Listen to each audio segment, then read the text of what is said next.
From Rixie, this is Frameform. Happy Wednesday, everyone.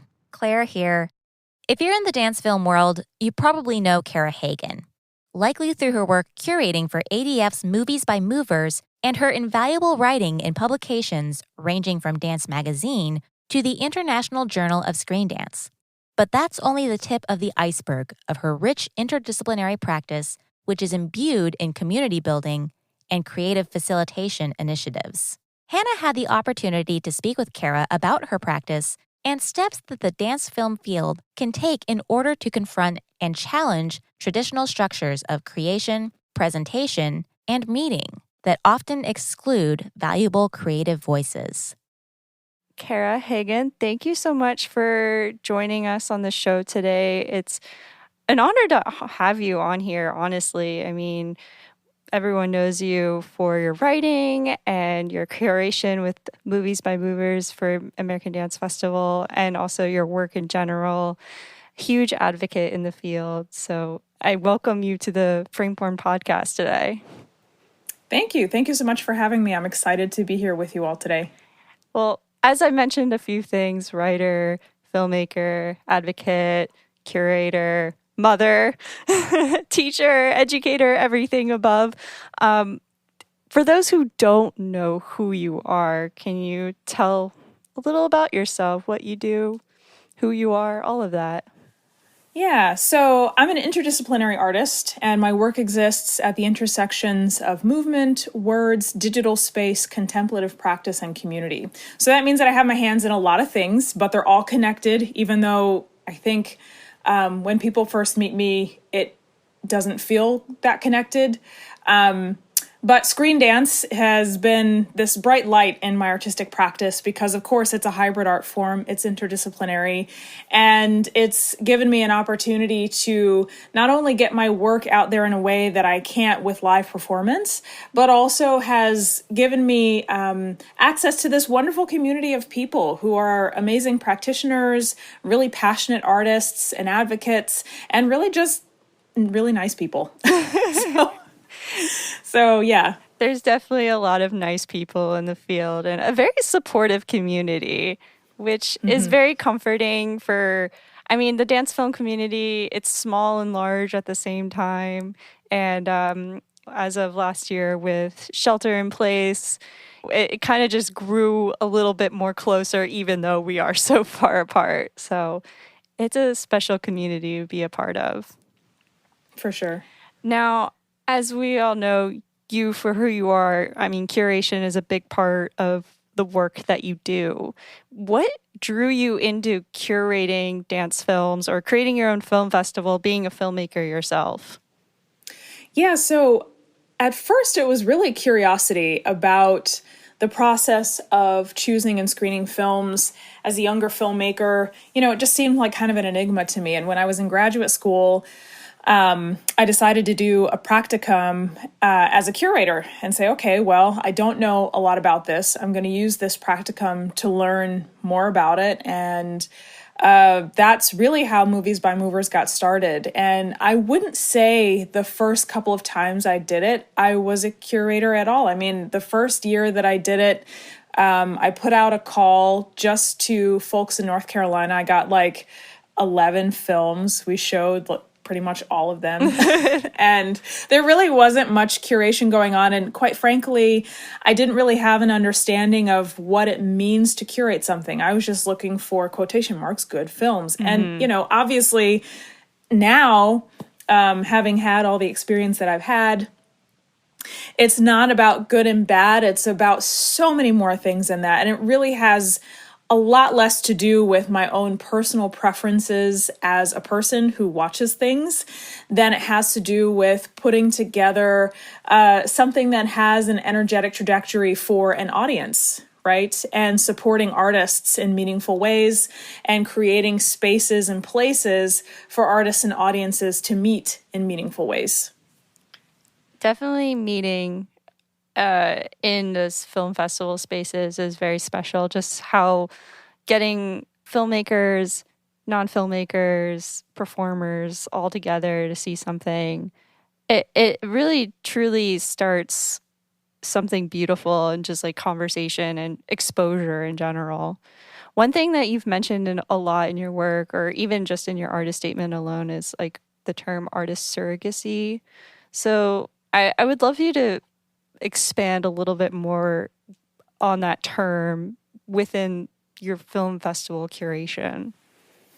Yeah, so artistic surrogacy is actually a process that I started working on a couple of years ago as a way to confront and challenge some of the hierarchical structures that I experienced and perceived in the arts landscape broadly. So this actually has to do with most every type of art, right? Where especially institutional spaces are involved, where people are wanting to have their work shown, and there are all these impediments to, quote, being an artist, that the actual art of it often gets buried in the hierarchies and the bureaucracy of, okay, so who are you? Do you have this certain kind of body? Do you have this certain kind of body of work? Do you have this certain kind of education, et cetera, et cetera, et cetera?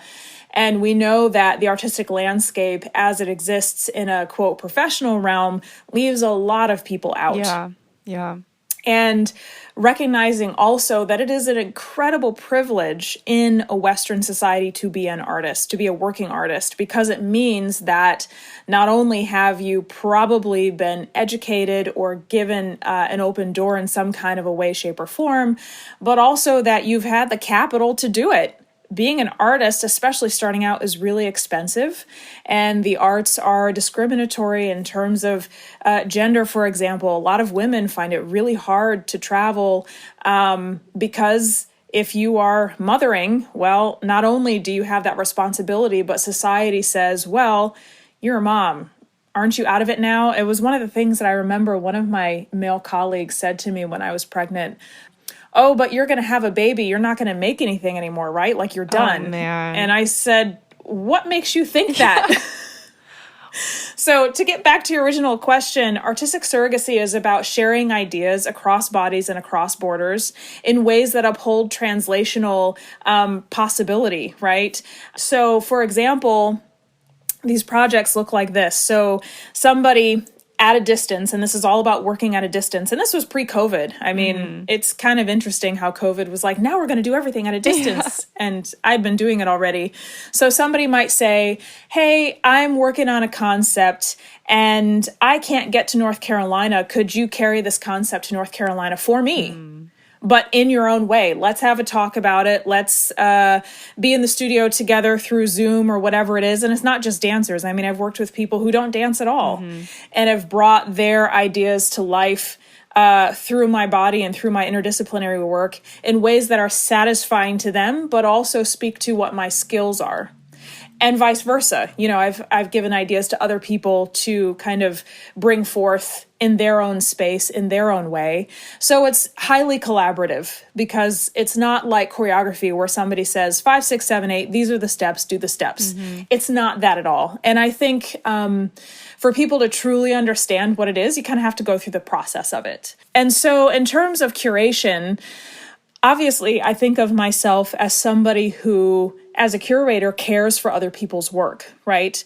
And at the core of artistic surrogacy is a culture of caretaking. This is something that I feel like in our society is just missing, like 99.9% of the time, is this ethic of care, right? And so the root word of curate is a Latin one, which means to care for, right? And so when you think about your job as a curator, it's not just about picking stuff. It's about having concern for the work and the artists that make that work. And so not only is it a creative pursuit and a logistical pursuit, it's an ethical pursuit, right? And the way that you handle people's work and the way that you share that work in accordance with their wishes and all of those things. I mean, obviously, it's hard to do it right every moment, but the fact that it is a practice of trying and reframing, recalibrating, always revisiting how you do it means that it doesn't get stagnant. And that's where I think the artistic surrogacy comes in for me. I love that. something that just came to mind when you explained about just like the ethics and sharing. It kind of makes me think of like the screenings that we go to or we see on wherever we're watching these screens. It's like a potluck, you know, everyone's bringing their dish and celebrating it and just loving it for what it is. And I think that just now it kind of gave me a new perspective of just watching these film festivals. I mean, I've always enjoyed and appreciated just watching works and really thinking about it. But now, I don't know, I'll just all of a sudden just made me think of like, I never thought of it as the ethical part of it. Maybe it was like in me somehow, but not something about the words connecting there. I think care is definitely a huge part of dance films in general, just because there's so many out there from, as I said earlier, globally, you got to show everyone in some kind of way.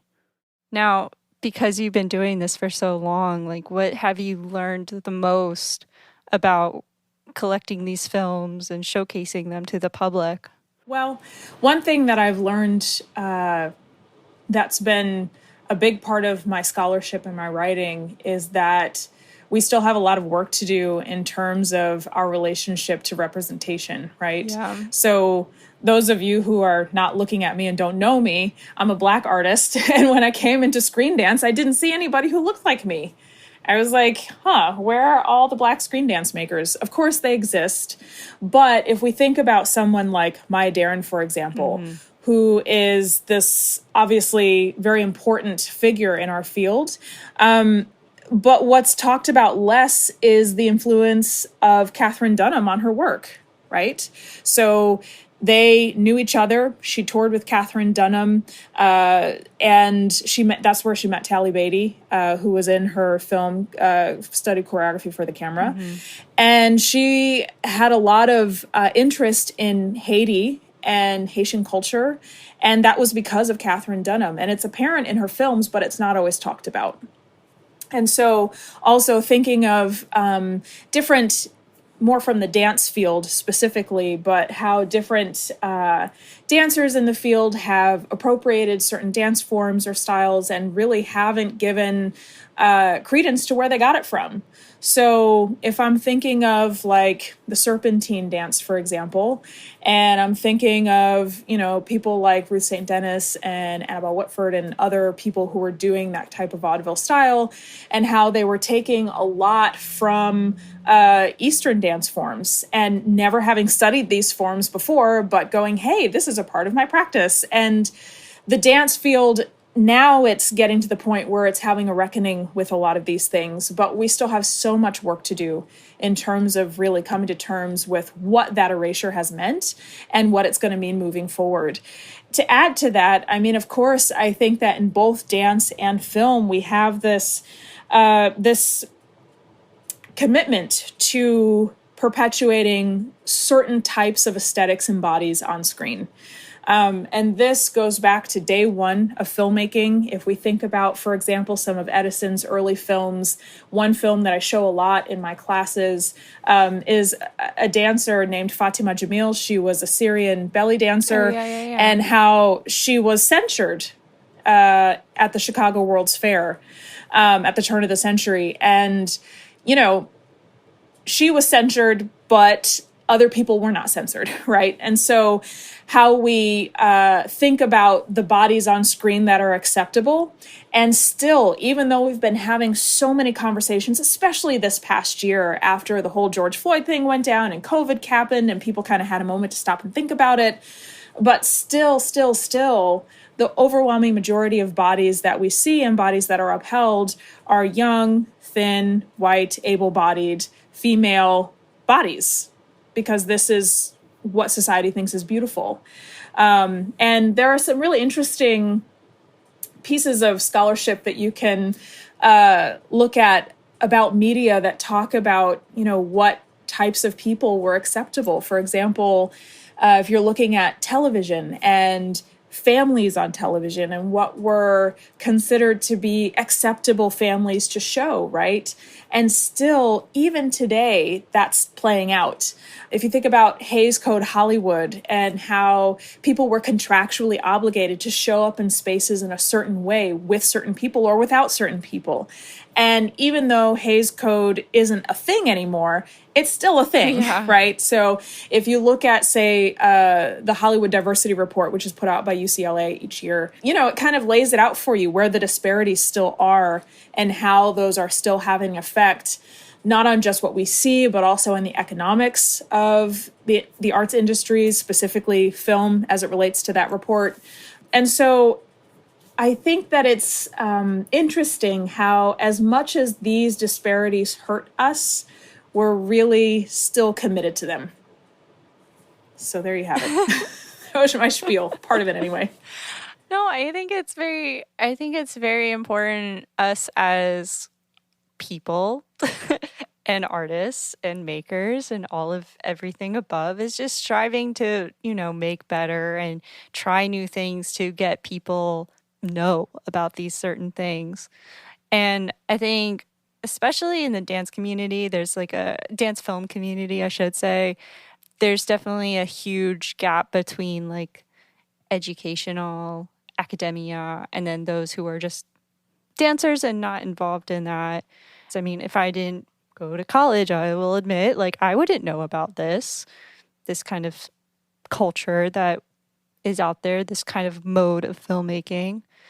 And I think it's important that we put it on these platforms that are much more accessible to the public, and getting more people that are not affiliated in dance involved for the benefit of, the body itself is just a celebration. And one thing I was reading actually in one of your many written pieces of work was talking about going in depth about those disparities and how do we go outside of the college space, educational space. And one thing you wrote about was the house studio at Boone. Oh, the house space. The house space. Yeah. And talking about your exhibition. Can you talk about how putting that showcase together to connect the dots between people who are coming and going, don't know dance, but come to stop, all of that? Yeah, so the house space, unfortunately, doesn't exist anymore. After that exhibition went up, the house space, the actual building is still there, but it belongs to somebody else. Oh. Anyway, I digress. So I'll say a couple of things. So in terms of the house space, because it was a heavily trafficked area where people are going through walking on foot and on bikes to go to bars and restaurants downtown, in Boone, this was a really great space to have an open exhibition where people could see screen dance in a lot of different ways. So, for example, I commissioned a handful of tiny dance films, like 1 minute, and put them on iPads around the space. But I also had a collection of flip books, which were dances in your hand. And that was really fun, because this is part of a college campus. Even though this particular building is off campus, it belonged to the campus. And so you had a lot of young folks who came through who were like, I've never seen a flip book before. And because you can do the flip book forward, backwards, you can decide to go really fast or a little slower. People actually had an opportunity to edit a little bit or influence their own experience of the pieces that were a part of these flip books. And in that space, we also made a community dance film. And this was actually influenced by the Dance Barn Festival in Battle Lake, Minnesota. They did a lovely community dance film. And I was like, Boone would be the perfect place to do that. It's a small town. A lot of people know each other. And there's also this vibrancy of having all the young folks there as part of a university community. And so it was just a really active space. People were walking through. People were picking things up, putting things down, dancing with each other. And that particular space made it possible for some people who may not have shown up in a more traditional screening in the screening room at the art gallery on campus that they actually did come because I said, oh, I came to this exhibition, I saw these pieces, my interest has been piqued, now I know something about this. Now, going further than that, I'll say also that as a community and in the arts more broadly, it's really important that we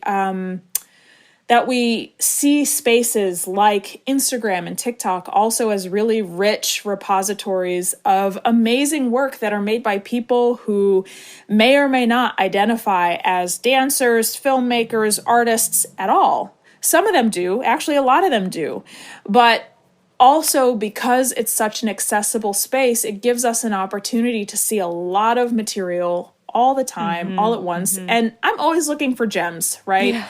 And going, hey, this is a new way that I haven't seen something like this before. This is pretty cool. And steering people to that space as well as a way to continue seeing more and more work.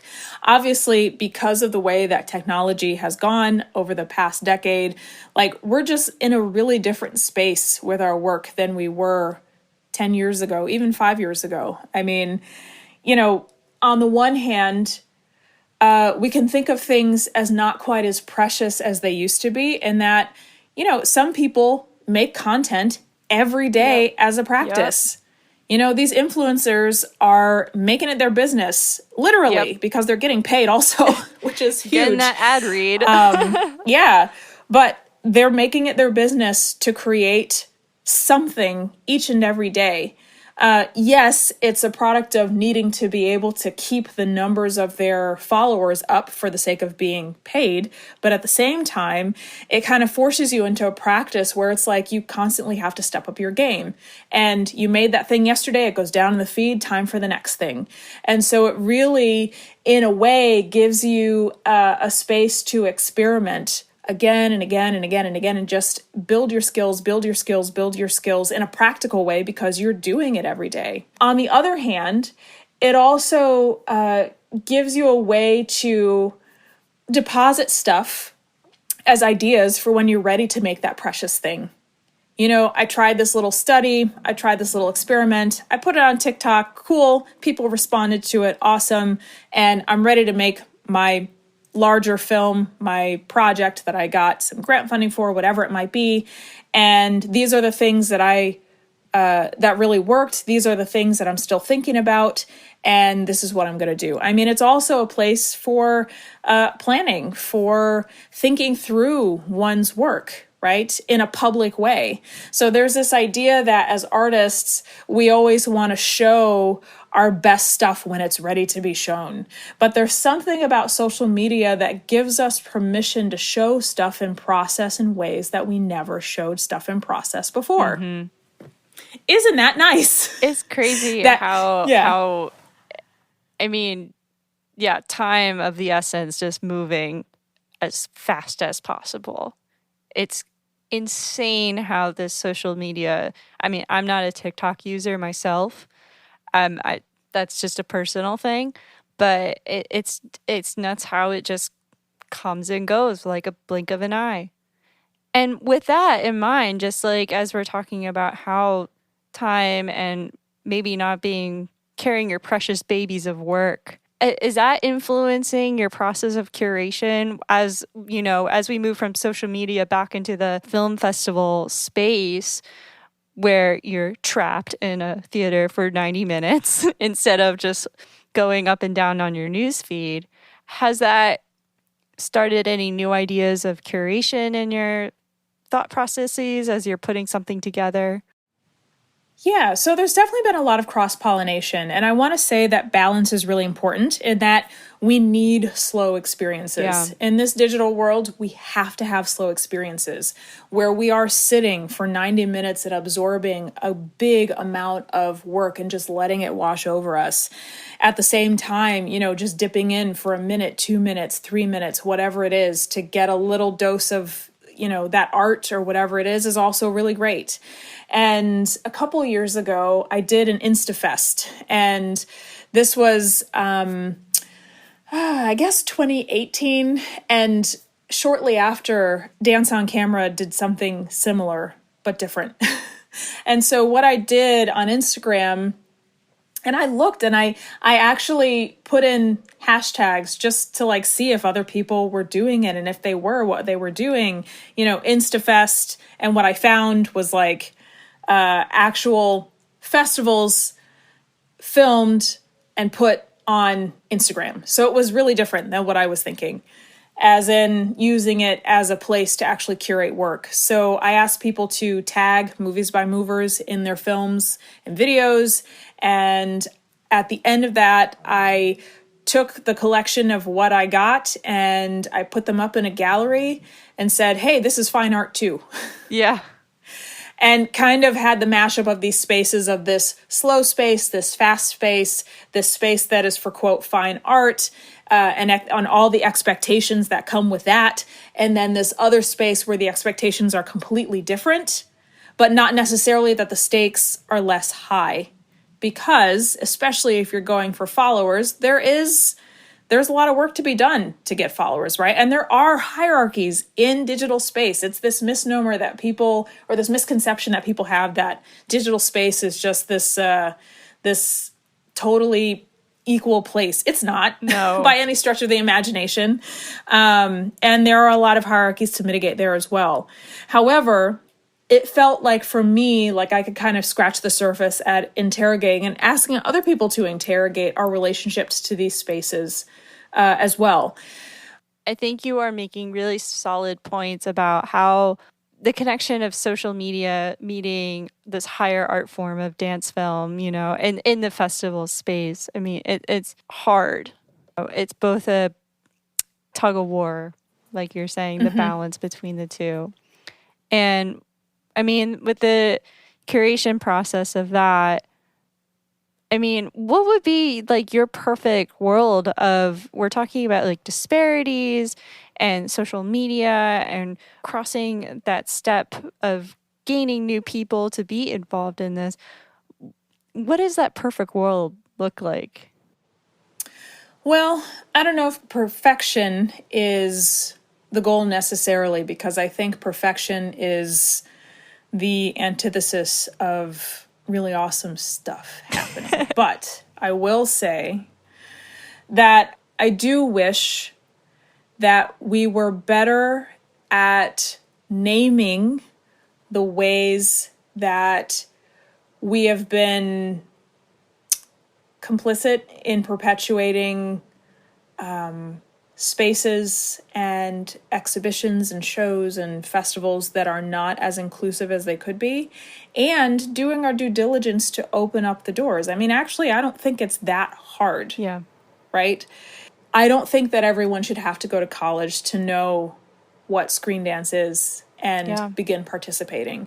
I don't think that everybody should have to have been to however many festivals to really get an idea of what it means to celebrate something in a festival space, in a festival situation. And I think that at least one answer to that is that in the field, actively making more connections where we find those other pieces of work. So that might mean that myself as a curator, I'm reaching out to influencers and saying, hey, you have some work that I think would be really great for this. And then other folks reaching out to us saying, hey, I'm looking for some artists for this event, this event, this event. Who do you know? And just really being active in connecting people, opening doors, because as a curator, we're gatekeepers. Yeah. And so not that you necessarily want to step into that role, but that is exactly what we are. There really isn't a way around it, because if you have an event and you have a competitive process by which people are submitting work to be either chosen or not chosen, that means that you're the end of the road to that person either having their work shared or not. And so, of course, there's a lot of complexities in that, right? Like not just choosing work because it will create the type of program that you wish for the festival that year, but also the logistics of time and space, right? We always get way more submissions than we can screen. There's always a limit to how much people will actually watch, right? To where they say, I've been to like 4 events already. I think I'm done. Yeah. And, you have to be sensitive to that as well. But I think that one of the things that we really need to do is interrogate the canon. So where we have, the Maya Derens and the Shirley Clark and all that kind of stuff, we also need to be thinking about Julie Dash and Spike Lee and Missy Elliott and all these other people who might not be described as dance filmmakers, but are certainly creating or have created stuff that is really significant to the field. Yeah. Because it is what we endeavor to do, and they've done it really well. Yeah. I agree. I think just because it's maybe like, speaking of like Missy Elliott and Spike Lee, two very large names that are also doing like mind-breaking things. I mean, when you first say Missy Elliott, all I could think of is like the "Get Your Freak On" music video, and like to talk about the experimentation of crossing the boundaries of hip hop music and performance dance genre. I mean, all of it all at once. I mean, video effects for that time. I mean, that was the early 2000s. That is not just a needle in a haystack. That is a gem right there. I think we should definitely feature more of those kind of artists that are diamond in the rough, we could say, like, why aren't we digging them more and elevating their voices more?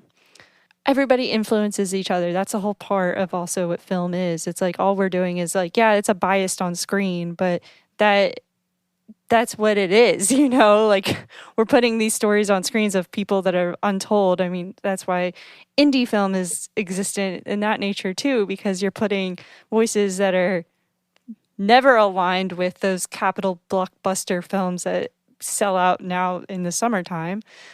But how else are we going to see these things? And, I think that there's also still a lot of work to be done in historical aspects. I mentioned earlier in our conversation about the influence of Katherine Dunham on Maya Deren and how that is really seldom talked about. And, I learned about Maya Deren in college, but nobody ever said anything about Katherine Dunham in alignment with Maya Deren at that time, right? And had I not done my own work, research, it never would have come up, right? Because it also isn't really talked about that deeply in the existing scholarship. And really thinking about the stuff that doesn't exist anymore. I mean, so if we think about early film, pre-1915, the majority of it, like 80% of it, doesn't exist anymore. But there are records of films, for example, with really famous vaudevillians in them doing full cast cakewalks and just stuff that is really important, not just to dance film, but to dance and to culture, period, that has just been pretty much forgotten, that people just don't think about, talk about. And so we are, as a matter of course, missing pieces of our story. So what are we going to do to call it back? You got to do something. That's all you can do is just, put the big shoes on, the big girl, big guy, big whoever boots on, and, elevate it. It's 2021. Why do we need to? We can't forget about it. I mean, this is the precursors of who we are today. And with that all in mind, I do want to call back to what happened last year with being at home and not being able to go to these film festivals. And, as we've talked about social media and the intersect of seeing a film festival at home, what were your thoughts and reactions to that line of a new culture of living online, basically? For me personally, it was really hard. I got really burnt out really quickly, even though everything that I saw, people took such care to do what they could online in this new space where suddenly everything is online. So all of a sudden we have the challenges of exclusivity, which we had as festivals before, which we don't have anymore, right? In that you had people's films traveling the circuit such that they were going to be in this space on this day at this time. And a lot of times that was the only place that it would be for that week, for example. But now that everything is overlapping, we're using different digital platforms. I mean, stuff is available. And for artists, this has huge implications, right? In terms of copyright, in terms of how they're able to or not able to monetize the work. I mean, there's just so much to think about. But I think for this past 18 months, it's been, I guess, not quite. It's been a year and change that we've been doing this whole pandemic thing. People in our field have been doing their due diligence to do their very best. And that I have appreciated. And I think people have curated and put up some beautiful festivals. At the same time, this is that whole thing about balance. Like I am having a really hard time showing up to stuff these days. Yeah. I'm like, okay, how can I do this? Because now it feels like we're always on. So and I know that other people experience this as well, but my experience of the pandemic was working full-time from home with a child under 2. And it was really hard. So I think that when we're back to, quote, normal, whatever that means, that yes, there will be some hybridity. I think that on the one hand, having our festivals online have made them more accessible than they ever were to more people and to more artists, which is a huge plus. At the same time, the challenges that I brought up, especially where it relates to the exclusivity and safety of artists' work and how they want it to move out into the world, that's something that we're going to have to work hard at if we're going to continue to have online components to our festivals. So for me, I think moving forward, I'm very happy to do hybrid events where some of it is online, some of it is in person, knowing that one of the most exclusive things about our festivals is that they're place-based, and that often artists and audiences can't make it to us because they just don't have the capital. And we're always talking about audience development. We're always talking about how our audiences are so homogenous, how they always look the same and they have the same money and they, and that you are basically just recycling the same people over and over and over again. Yeah. And a lot of times the same work. So I think that this year has given us a chance to look a little more deeply at what we're curating, why we're curating it, who we're trying to cater to, especially now that all of a sudden our regular audiences aren't our regular audiences anymore.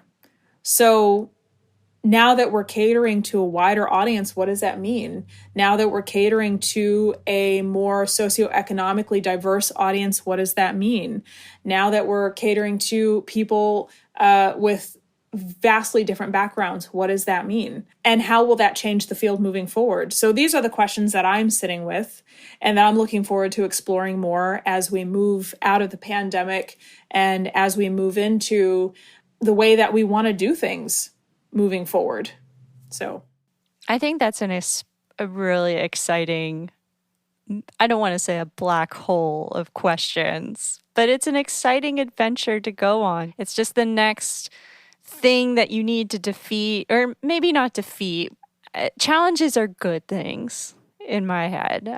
As fun as, or maybe not as fun as they could be, but you gotta put a wrench in it and figure it out just to stir things up. I mean, we kind of been in this rhythm for quite a while. And I mean, as bad as it was and all the lives that we've lost over the past year and beyond that, it's a good way to just stop and think, and how do we change things around?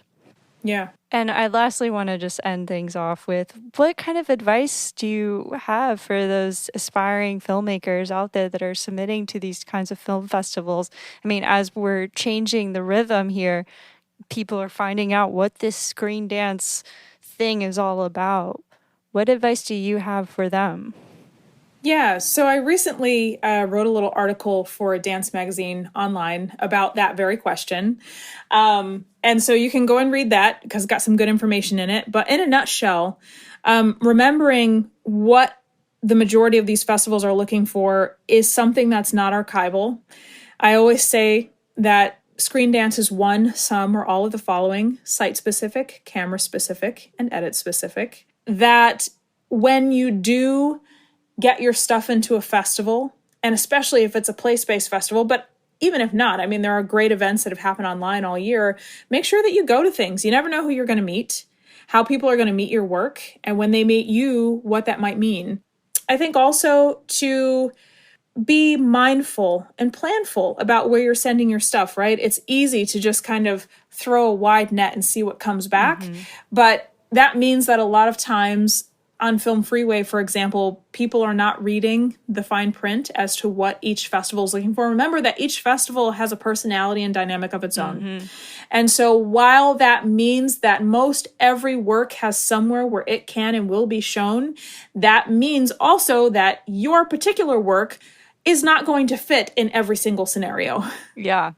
And so being mindful, being planful about where you send your stuff so that you're not wasting your money, number one, because it can get really expensive, that you're not wasting your time in submitting to things that your stuff is not going to necessarily be shown at. And a lot of times people are like, oh, it has to do with production value. Well, not so much, actually. Not so much. It has to do with kind of the tone of the festival, the types of works that the curators are looking for. And, a lot of times there are even themes, right, that happen from year to year. And festivals will say, oh, this year we're looking for films about this. And hey, my film is about that. This would be a really good place to submit because there's a better chance of it getting in, right? And so just thinking deeply and not just pressing buttons for the sake of saying, I submitted my work somewhere. Don't do that. Yeah. And so I guess in sum, know that your work has somewhere to go. Go down the rabbit hole of finding where that work is best suited to be. Talk to people, reach out to people. Know that the folks who are putting together these events are, generally speaking, really amazing people who want to share your work. So reach out if you have questions. If you have questions about needing a waiver to not have to have submission fees if you don't have the capital to do that, people are generally very nice. If you have questions about what they do and do not curate, reach out. If you have questions about who's going to be at the festival and why that might be important to you, reach out. Just like ask questions and be a part of the community, whatever that means to you, right? So I think that's the best advice to do, especially reaching out. I know as an early filmmaker, I was definitely very nervous and naive and anxious and I don't know. And you know what? Everyone is human and everyone is super great. And they're going to just answer back and they're not going to come at you and with fangs, and they're just willing to help you out. And I think that's the best thing. And I will say too, that if you don't get the answers that you're looking for, don't take it personally. It's not because of you or your work. It probably has to do with so many other things, right? So if you don't get the answer you're looking for with one person or event or whatever, go on to the next one. That's what it's all about. That's awesome. That's great. Well, Cara, thank you so much for just giving us all your wisdom and all the experiences that you've shared today. It really helps people just give a little bit more of an idea of what these film festivals are like, especially what you're doing to contribute to the community. Thanks. Well, it was really great to talk to you today. And we'll also definitely link some of your works, including the article that you recently wrote. And you also have a project by the time that this episode comes out that will be happening on Juneteenth. So we'll definitely link that in the show notes for you and elevate all of that. So awesome. Thank you again. Thank you. Thank you so much, Cara and Hannah, for that thought-provoking conversation. If you would like to learn more about Cara's work or participate in the many, many initiatives she spearheads, visit her website at carahagan.net. And keep your eyes peeled for her newest project, Minifest, an opportunity to show your work, discuss it with the community, and experience a festival format you have never experienced before. More details can be found in the show notes.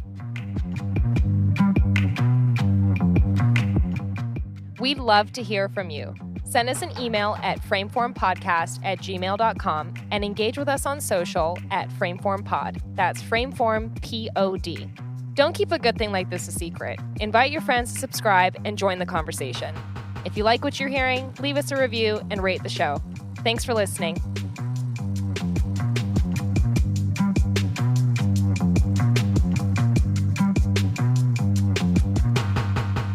Frameform is a production of Rixie, hosted by Hannah Weber, Jen Ray, and Claire Schweitzer. Edited by the Frameform team. Mix and theme song by myself, Mason Carlton. Thanks for listening. We'll see you next week.